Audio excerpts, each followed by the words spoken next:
aha moment. Have you had any feedback or responsive that has been an aha moment from you, from feedback, from sharing this with these other organizations, processors, co-ops? Yeah, I'll go first, and then Tim, I'd love to hear if you've heard any ahas. I think, Audrey, when we've shared it, particularly with the dairy farmer leaders like you and others, it's not particularly surprising, some of the things that this research illuminated. The product experience matters, right? It's about the packaging, it's about the fat level, it's about the flavor, it's all the things that people love in foods, and that makes a difference to the school dairy experience. Access to the products matters a ton. Is it there at breakfast? Are there mobile options in the schools?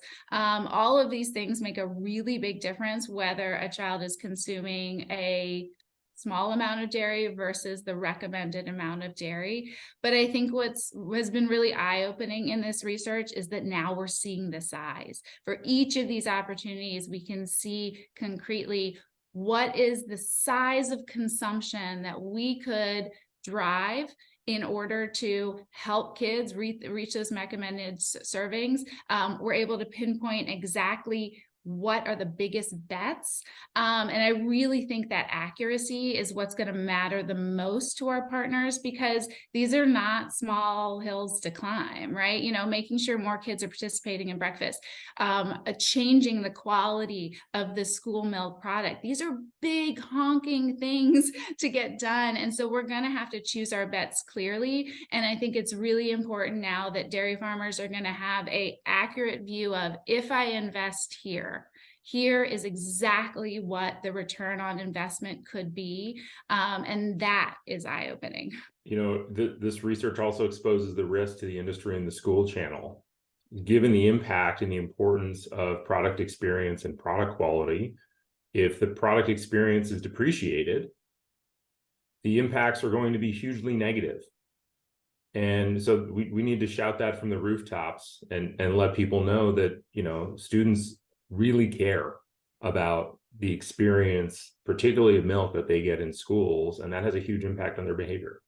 So, Tim, that's such a great point. We all see the decline in milk consumption because people are eating differently. We have an ongoing increase in consumption of dairy year over year, which is wonderful, but milk is such a critical nutrient source for kids. And this research clearly shows the job we have to do in order to stem that decline. It's good for dairy farmers and it's good for kids. Is it going to change the way we're doing our Fuel Up program? Yeah, I'll go ahead and I'll get started on that, Tim, and then we'd love to hear your thoughts. First, Audrey, it's given us 3 clear focus areas where we're going to drive a difference for how the school channel impacts our overall reach with youth. And the first, as we've talked about a bunch here, is that milk experience. The milk experience in school, as we saw in this research, not only is significantly impacting the consumption in schools, it's having an effect at home too. And so that's really critical. So we're going to be working really closely with our dairy industry in order to evaluate where we could make those improvements, whether there's an opportunity to address the packaging, the formulation, whether there's shelf-stable options, whether there's lactose-free options to address a growing multicultural population.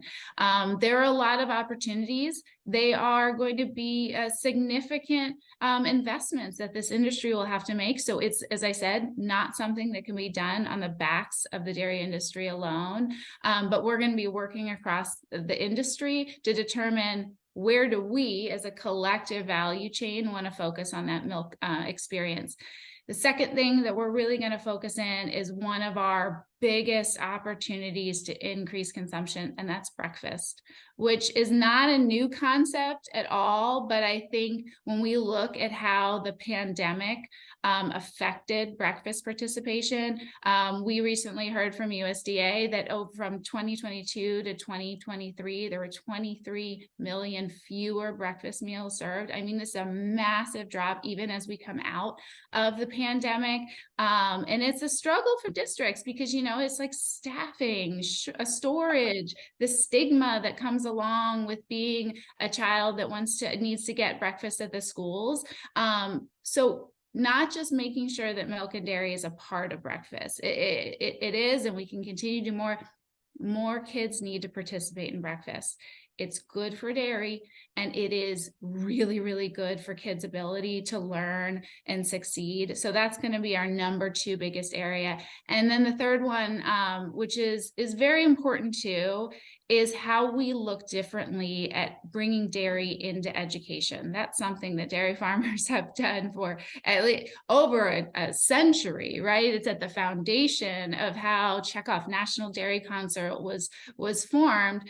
And unfortunately, what we saw in this research is nutrition education is not as big a part of schooling as it maybe once was. There are fewer and fewer kids that are getting any kind of formal nutrition education, yet we know very well that a lot of these kids are being affected by misinformation. Sometimes, unfortunately, inadvertently coming through the school, coming through their teachers. So this research has shown that it's still very, very important that we are in school education, but we're going to have to do it differently. We're not going to be able to rely on that formal nutrition class anymore to deliver it, or the health class. It's just, there isn't the space in schools always to do that. We got to look at different opportunities. We have to look particularly at older kids. We saw in this research that high school age kids are having, there's a much bigger opportunity to impact their perceptions of dairy through what they learn at schools. We have a really big opportunity to affect what they're learning in science classes. A lot of kids are starting to think differently about foods and beverages based on how it's produced. And we need to make sure that accurate information about dairy farming and production is in those classes. So we're still going to be doing education, but we're going to be thinking differently about it. And we've actually made major headway in affecting science curriculums to ensure that there is accurate information coming from dairy farmers into schools. So, and you said it so eloquently, but I think focus is the word. The industry, DMI, states and regions, a lot of things have been tried. A lot of great programs and pilots have been executed. Many hypotheses have been tested.